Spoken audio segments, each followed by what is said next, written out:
میرا سوال یہ ہے کہ میرے اوپر کچھ قرض ہے اور میں قرض دینا بھی چاہتا ہوں، لیکن میرے پاس اتنے وسائل نہیں ہے کہ میں قرض جلد ادا کر سکوں۔ ٹھیک ہے، اس میں ارشاد فرما دیجیے کہ میری نیت بالکل صاف ہے اور میں دینے کی نیت بھی انشاءاللہ رکھتا ہوں۔ اس میں گناہ گار تو نہیں ہوں، کیونکہ میں نیت تو رکھتا ہوں دینے کی الحمدللہ، کہ میں کسی کا قرض اور کسی کا حق نہ کھا سکوں۔ اس میں ارشاد فرما دیجیے۔ قرض میں بلا ضرورت شرعی جب وسائل ہوں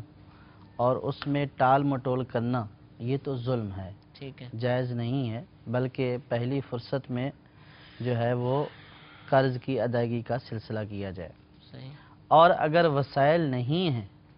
اور کوئی ایسا مال بھی نہیں ہے کہ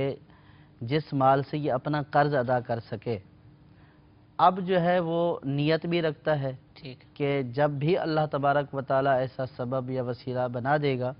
تو میں پہلی فرصت میں اپنا قرض ادا کر دوں گا، تو اس صورت میں ظاہر ہے کہ جب اس کے پاس اسباب ہی نہیں ہیں، وسائل ہی نہیں ہیں،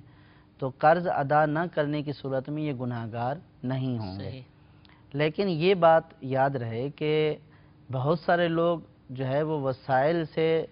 جو ہے وہ لگژریز مراد لیتے ہیں کہ اپنی بالکل ہر طرح کے کاروبار اور ضرورت سے زائد،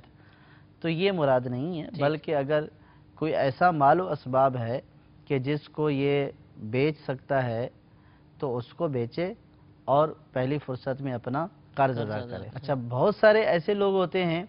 کہ جو قرض کے معاملے میں ایسے ہوتے ہیں کہ ان کا اگر روز مرہ کا معمول کھانے پینے کا ایسا دیکھیں تو وہ حاجت سے بڑھ کر زائد ہوتا ہے، یعنی کہ جس کے اوپر اتنا قرض ہو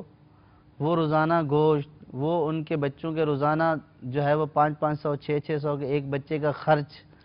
تو پھر جب وہ قرض خواہ اس طرح کے عیش و عشرت دیکھتا ہے کہ ان کے بچے تو روزانہ 500 روپے خرچ کرتے ہیں اور یہ بولتے ہیں کہ ہمارے پاس جو ہے وہ کوئی اسباب ہی نہیں ہے،